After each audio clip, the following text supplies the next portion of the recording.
का जो हमारा वीडियो रहेगा वो जेनेटिक्स पे रहेगा। एक नया चैप्टर है आपका क्लास 10th के लिए। आगे भी पढ़ना है आपको 12th में। जेनेटिक्स इंपॉर्टेंट है इस वजह से, क्योंकि ये आगे भी आपको हायर सेक्शन में इसको पढ़ना है।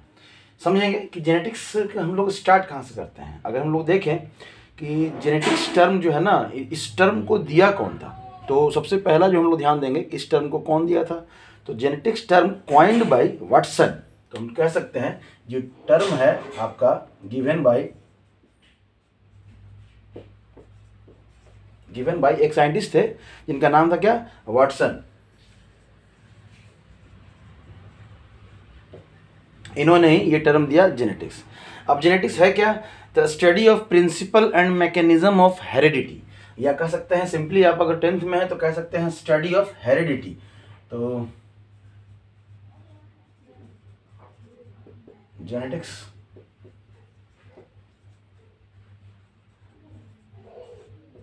Study of heredity. यही अगर आप हायर क्लास में जाएंगे तो इसी को पढ़ेंगे कि इसी को सेम डेफिनेशन को थोड़ा सा मॉडिफाई कर देंगे, वर्ड के साथ जो है ना हम लोग ये यूज कर लेंगे। क्या है, study of principle and mechanism of heredity and variation.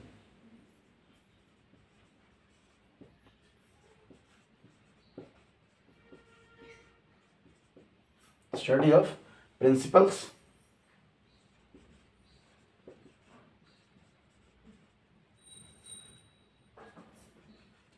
mechanism of heredity and variation।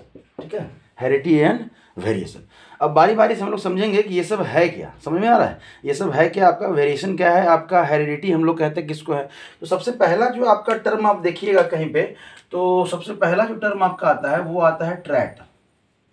क्या है आपका, ट्रैट। जेनेटिक्स में पढ़िएगा, ठीक है। ट्रैट है क्या, तो वो कैरेक्टरिस्टिक्स जो पेरेंट से ऑफस्प्रिंग में जा रहा है। पेरेंट से कहाँ जा रहा है, ऑफस्प्रिंग में जा रहा है, या उनके नेक्स्ट जनरेशन में जा रहा है। तो कह सकते हैं दैट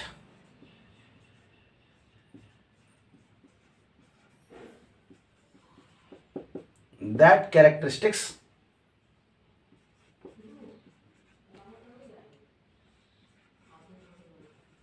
which passed from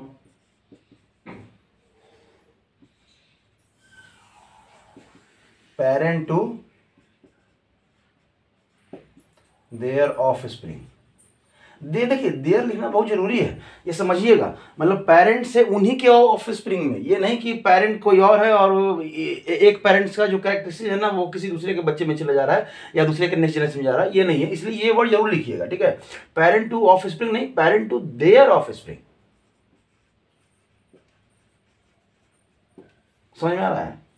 या अगर ये नहीं लिखना है तो आप इतने के बदले में लिख सकते हैं कि one generation to another generation. इतने के बदले में क्या लिख सकते हैं, फ्रॉम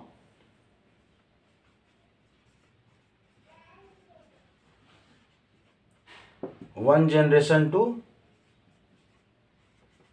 अदर, या नेक्स्ट जनरेशन। अदर ना कर सकते हम लोग क्या कहेंगे, one generation to next generation, their next generation, there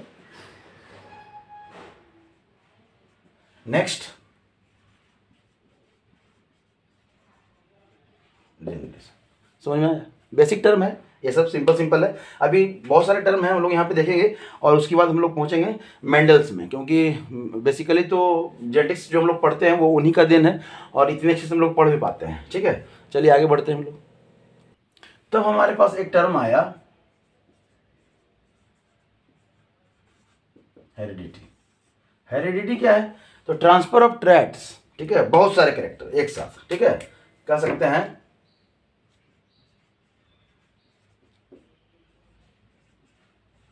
transfer of traits. ठीक है, from parent to their offspring. ठीक है, पेरेंट टू देयर ऑफस्प्रिंग। समझ में आया। सिंपली हेरिडिटी हम लोग इसी को कहते हैं कि जो पेरेंट से कहाँ जा रहा है, ऑफस्प्रिंग में जा रहा है। समझ में आया, कोई दिक्कत नहीं। तब एक टर्म आया था वेरिएशन, ठीक है, क्या आया था, वेरिएशन। देखते हैं इसको हम लोग, अगर सिंपल वे में हम लोग बोले कि वेरिएशंस क्या है आपका,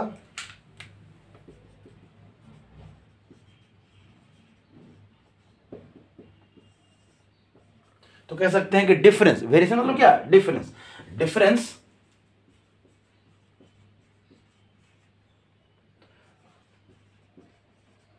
फाउंड इन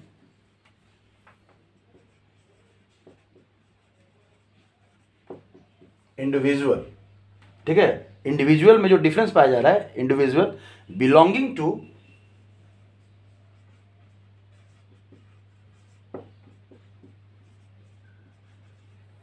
सेम स्पेसीज, ठीक है, एक ही स्पेसीज के दो तीन ऑर्गेनिज्म में या अलग अलग ऑर्गेनिज्म में कुछ ना कुछ आपको वेरिएशन देखने को मिलेगा। जैसे सपोज हम लोग अगर ह्यूमंस हैं तो दो आंख, दो कान, एक नाक, आपका मुंह, दांत, पैर, हाथ, सब लगभग सब में तो इतना ही क्वांटिटी है, लेकिन उसमें भी कोई लंबा है, कोई छोटा है, कोई मोटा है, कोई नाटा है, कोई गोरा, काला, ये सब सेम टाइप के स्पेसीज हैं हम लोग। इवन कह सकते हैं कि एक ही पेरेंट्स के दो बच्चे हैं तो वो दोनों आइडेंटिकल नहीं हैं। इवन अगर ट्विंस भी हैं तो भी उनमें कुछ ना कुछ आपको डिफरेंस देखने को मिल जाएगा। समझ में आ रहा है? तो ये इसी डिफरेंस को हम लोग क्या कहते हैं, वेरिएशन कहते हैं। वेरिएशन बहुत कारण से होता है, आगे हम लोग देखेंगे कि वेरिएशन बहुत कारण से होता है, क्रॉसिंग ओवर हो जाता है, म्यूटेशन हो जाता है, बहुत सारा चीज़ है, इतना डिटेल में अभी नहीं जानना है, बस सिंपली आप डेफिनेशन समझ लेंगे, ठीक है, कि क्या वेरिएशन हम लोग कहते हैं किसका, the difference found in individual belonging to same species. समझ में आ रहा है? सेम स्पेसीज या रेस कह सकते हैं या फैमिली कह सकते हैं, कोई दिक्कत। रेस मतलब उसी मतलब एक पर्टिकुलर रीजन के, एक पर्टिकुलर फैमिली से। समझ में आ रहा है? ठीक है। तब इसमें है कुछ कुछ टर्म, जैसे हम लोग कहते हैं कि फादर ऑफ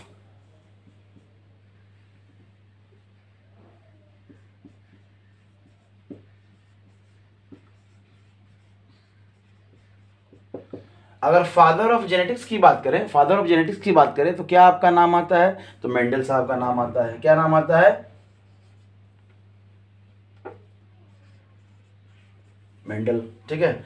अगर हम लोग फादर ऑफ मॉडर्न जेनेटिक्स कहें, फादर ऑफ मॉडर्न जेनेटिक्स, तब क्या आएगा आपका नाम, किनका नाम आएगा, वाटसन। ठीक है, वाटसन को हम लोग क्या बोलते हैं, फादर ऑफ मॉडर्न जेनेटिक्स बोलते हैं। ठीक है। अगर हम लोग बात करें father of experimental genetics, father of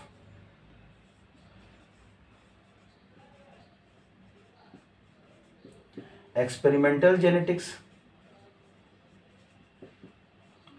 तब जो नाम आता है आपका, ये आता है आपका मॉर्गन, जिन्होंने ड्रोसोफिला, एक हाउस फ्लाई है ना, हाउस फ्लाई के ऊपर ड्रोसोफिला उसका ये नाम है, हाउस फ्लाई के ऊपर जो है ना, इन्होंने डिफरेंट डिफरेंट टाइप का जेनेटिकल एक्सपेरिमेंट किया, तो कह सकते हैं कि फादर ऑफ एक्सपेरिमेंटल जेनेटिक्स तो मॉर्गन थे।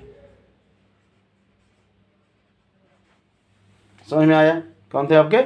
मॉर्गन थे। ठीक है।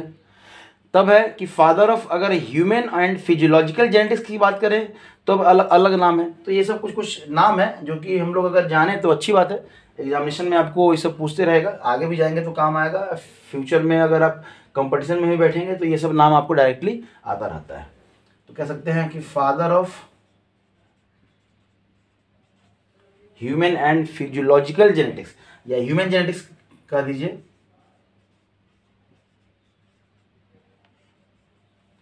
तब जो आपका नाम आया, ये नाम क्या था आपका, गैरोड। ठीक है। साइंटिस्ट का नाम है, जिन्होंने अपना अपना ये कंट्रीब्यूशन दिया, उस हिसाब से इनका नाम जो है ना हम लोग देते चले जाते हैं। तब है father of genetic engineering, genetic engineering, और अभी तक का सबसे हॉट चल रहा है अभी रिसेंट में, आप कह सकते हैं कि इंजीनियरिंग और कह सकते हैं कि बायोलॉजी को, इंजीनियरिंग सिस्टम और बायोलॉजी को मिला के अभी वर्क चल रहा है। बहुत सारे आपके पाउडर मेटलर्जी से जो है ना, नया नया, जैसे हड्डी वगैरह टूट गया तो आर्टिफिशियल हड्डी वगैरह, बोन वगैरह बनाने का जो है ना काम चल रहा है। तो दो फील्ड एक साथ वर्क कर रहे हैं, तो हम लोग कह सकते हैं कि father of genetic engineering, father of genetic engineering,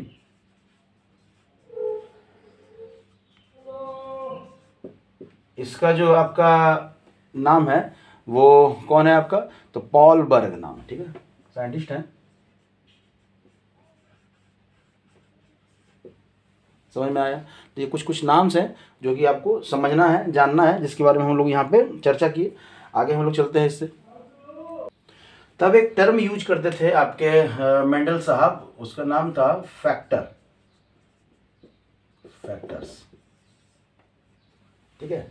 ये फैक्टर्स है क्या, तो वो बताए कि कुछ एक ऐसा फैक्टर है जो रिस्पॉन्सिबल है वेरिएशन के लिए या ट्रांसफर के लिए या कैरेक्टरिस्टिक्स का one generation to another generation जाने के लिए, या कह सकते हैं कि हेरिडिटी के लिए। समझ में आ रहा है? हेरिडिटी के लिए कुछ आपका रिस्पॉन्सिबल है, उसको नाम क्या दिया उन्होंने, फैक्टर। कुछ नाम नहीं था उनके पास, बोले कि कोई चीज है जो ये इस जिसके कारण ये आपका हेरिडिटी हो रहा है, या फिर कह सकते हैं कि चेंजेस या वेरिएशन जो है वो उसी कारण हो रहा है, उसको नाम क्या दिए, फैक्टर। बाद में इसी का नाम हम लोग क्या जानते हैं, जीन जानते हैं। क्या जानते हैं? जीन। तो जब उन्होंने बताया था फैक्टर, तो इसको अगर डिफाइन करें तो यहीं पे हम लोग लिख देते हैं कि इसी को हम लोग क्या बोलते हैं, जीन बोलते हैं। क्या बोलते हैं हम लोग?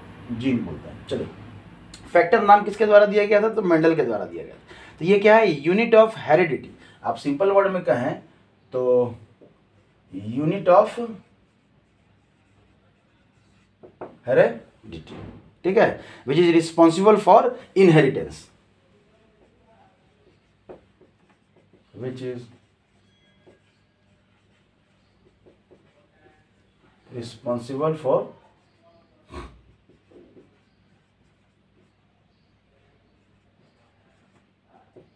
inheritance, which is responsible for inheritance। समझ में आया? या कह सकते हैं कैरेक्टर, ठीक है, and appearance of character. Inheritance सीधा बोल दिया तो कोई दिक्कत ही नहीं है। तो ये जो जीन जो नाम है ये दिया किसने था, तो एक साइंटिस्ट थे जोहानसन, ठीक है, उन्होंने नाम दिया। जो फैक्टर जो है, फैक्टर उसको हम लोग क्या कहते हैं, जीन कहते हैं। तो गिवन बाय एक साइंटिस्ट थे आपके, जिनका नाम था क्या, Johansson,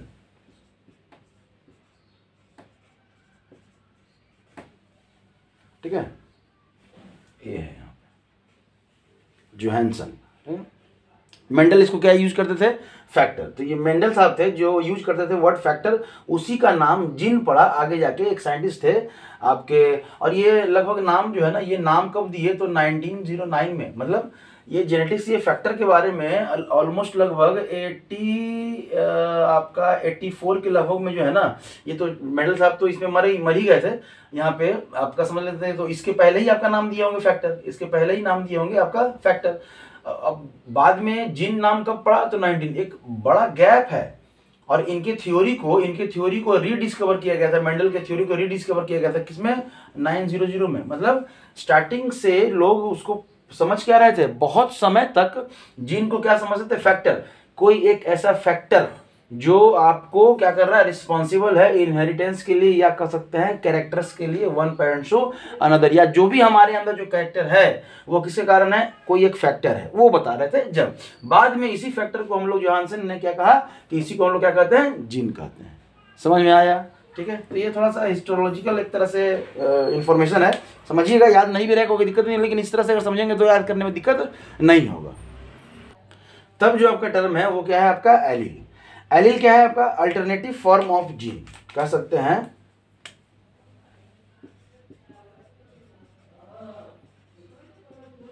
alternative form of gene, ठीक है, अल्टरनेटिव फॉर्म ऑफ जीन, ठीक है, which are located on, which are located on same position,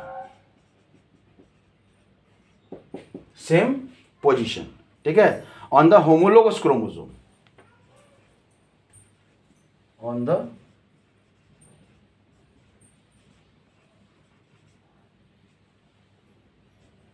homologous chromosome, ठीक है, homologous chromosome।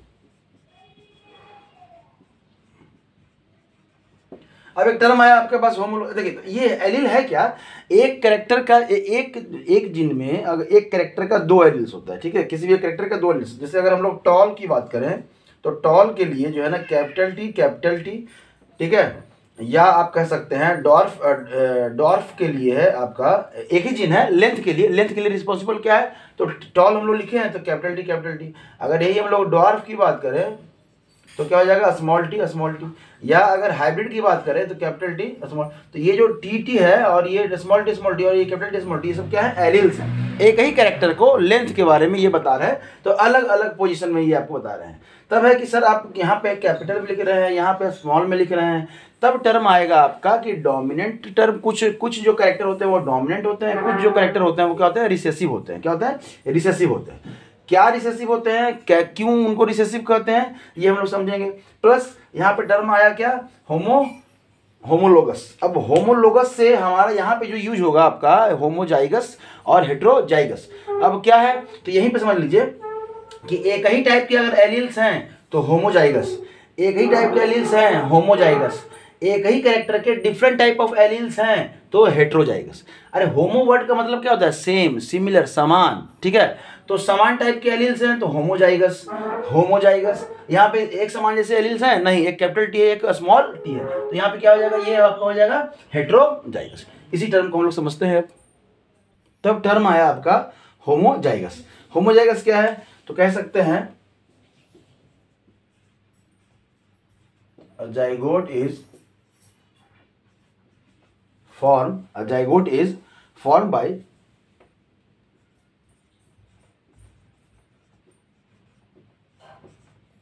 fusion of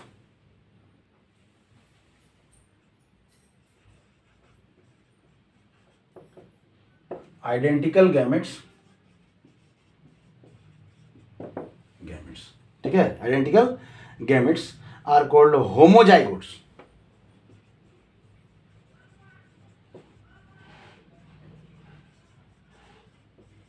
homozygote and the organism developed by this zygote is called homozygous, ठीक है। and organism developed from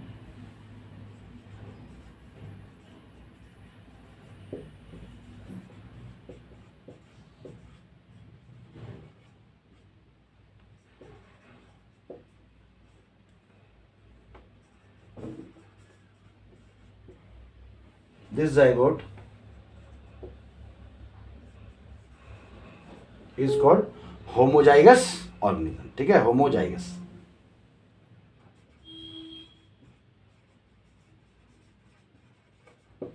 example में आप दे सकते हैं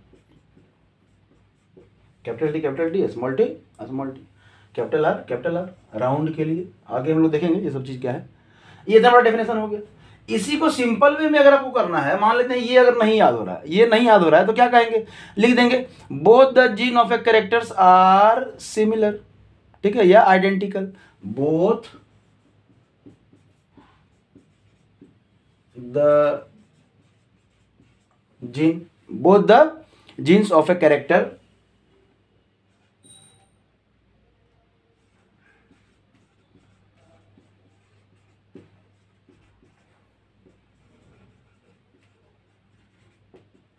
identical, ठीक है, क्या लिखे हैं, identical is said to be homozygous. समझ में आ रहा है, कोई दिक्कत नहीं।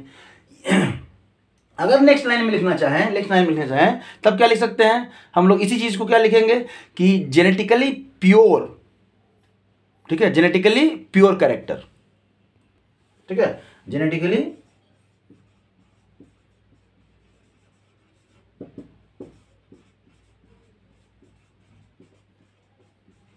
Pure character.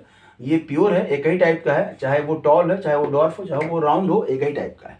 तो ये समझिएगा कि इसके बदले में आप ये भी लिख सकते हैं both the genes of character are identical, या कह सकते हैं कि both alleles are identical, both alleles of one characters are identical, both alleles of one character. देखिए एक कैरेक्टर का दो एलील्स, टी। अभी क्या है यहाँ पे, अगर हेट्रोजाइगस की बात करें तो वो क्या होगा, आइडेंटिकल नहीं होगा। इसी को हम लोग डिफाइन करेंगे हेट्रोजाइगस के लिए। क्या कहेंगे हम लोग, अगर इसी को हम लोग हेट्रोजाइगस के लिए हम लोग डिफाइन करें, हेट्रोजाइगस, तो zygote is form by fusion of, जहां आइडेंटिकल था वहां क्या हो जाएगा, डिफरेंट, समझ में आया? क्या हो जाएगा? डिफरेंट हो जाएगा। Different gametes are called heterozygotes and the organism develop from this zygotes is called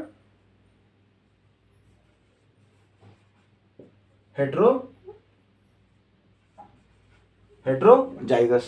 और यहाँ पे क्या हो जाएगा? कैपिटल टी और स्मॉल टी। यहाँ पे क्या हो जाएगा आपका एग्जाम्पल में? कैपिटल आर और स्मॉल आर। समझ में आया? मतलब एक ही चीज को आपको डिफाइन करना है तो डेफिनेशन सेम रहेगा, बस खाली वर्ड चेंज होगा ना। समझिएगा, अगर ये याद हो गया, पहला अगर होमोजाइगस के लिए याद कर लिए तो हेटेरोजाइगस के लिए तो टेंशन ही नहीं है ना, खाली डिफरेंट कर देना है यहाँ पे आपको। समझ में आ रहा है? यहाँ भी आ जाइए। अगर और में सर ये वाला अगर करना हो तो both the genes of a characters are identical ना होकर डिफरेंट हो जाएगा या अनलाइक हो जाएगा। अनलाइक एक जैसा नहीं हो, या डिफरेंट कर दीजिए और डिफरेंट। तो ये जेनेटिकली प्योर कैरेक्टर है? नहीं, ये जेनेटिकली प्योर नहीं है, तो इसको हम लोग लिख नहीं सकते हैं। ठीक है, तो ये क्या हो जाएगा? जेनेटिकली प्योर नहीं है तो ये क्या हो जाएगा? हाइब्रिड। ये जो बनेगा आपका, इसको क्या कहते हैं हम लोग? हाइब्रिड कहते हैं। क्या कहते हैं? हाइब्रिड कहते हैं।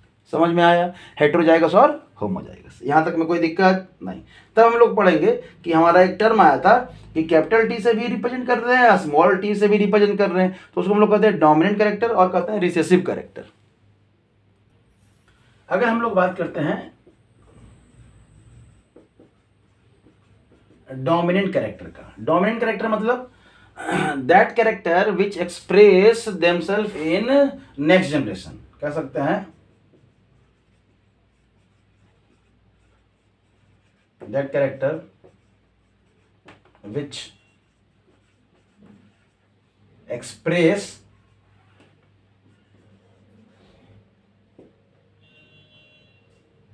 themselves in either homozygous or heterozygous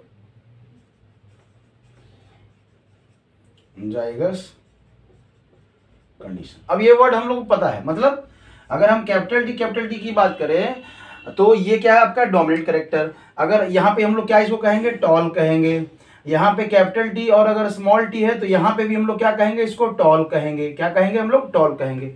तो यहाँ से हम लोग कह सकते हैं कि डोमिनेंट जो आपका कैरेक्टर है वो हमेशा एक्सप्रेस करता है। कब? जब वो होमोजाइगस कंडीशन में हो तब, जब वो हेटेरोजाइगस कंडीशन में हो तब। ये क्या है? रिसेसिव वाला। क्या है आपका? रिसेसिव वाला। तो हम लोग एक लाइन और कर सकते हैं कि dominant character represent by capital alphabets. ठीक है,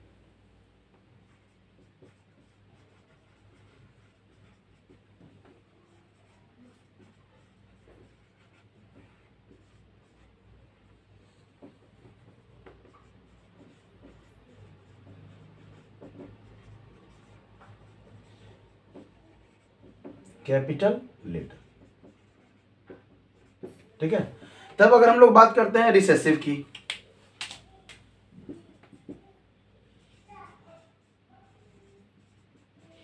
अगर रिसेसिव कैरेक्टर की बात करें तो ये अपने आप को एक्सप्रेस कब करेगा? Only in homozygous condition.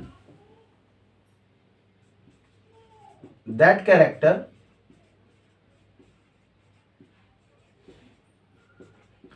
Which express themselves only in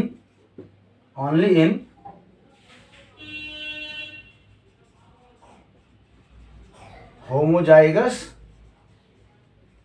condition। Only in homozygous मतलब अगर ये कैपिटल टी तो भी tall, capital T small T तो भी टॉल, तो ये स्मॉल टी रहेगा तभी अपने आप को एक्सप्रेस कर पाएगा ये ड्वार्फ के लिए। ठीक है, या आपका स्मॉल आर रहेगा तभी आपका ये रिंकल के लिए जो है ना एक्सप्रेस करेगा। रिंकल मतलब पूरा गोल तरह का नहीं होता है, जैसे मटर का जो दाना होता है ना, मटर का दाना वो पूरा गोल नहीं होता है, पूरा गोल नहीं, कुछ कुछ जो है ना पूरा एकदम सॉलिड गोल होता है, एकदम स्फेरिकल, तो उसको हम लोग कहते हैं राउंड, और जो नहीं होता उसको कहते हैं wrinkle.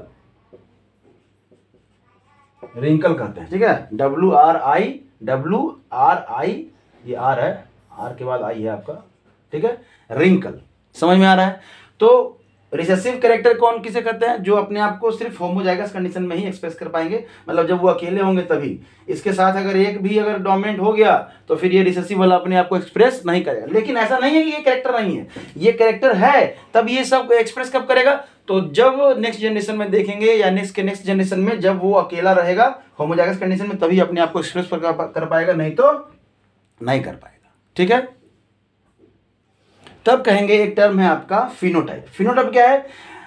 External and morphological appearance of organism, कह सकते हैं एक्सटर्नल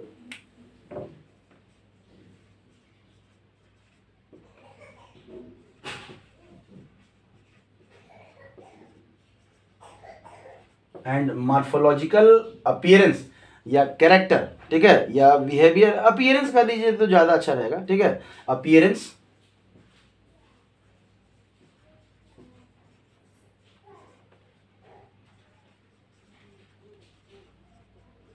ऑफ ऑर्गेनिज्म।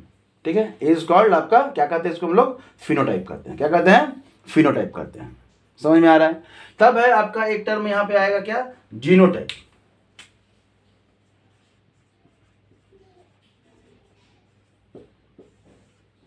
जीनोटाइप आएगा। तो जीनोटाइप किसे कहते हैं? तो ये आपका द जेनेटिक कंडीशन या आपका जेनेटिक मेकअप कह सकते हैं ऑफर, मतलब जीन के बेसिस पे। ठीक है,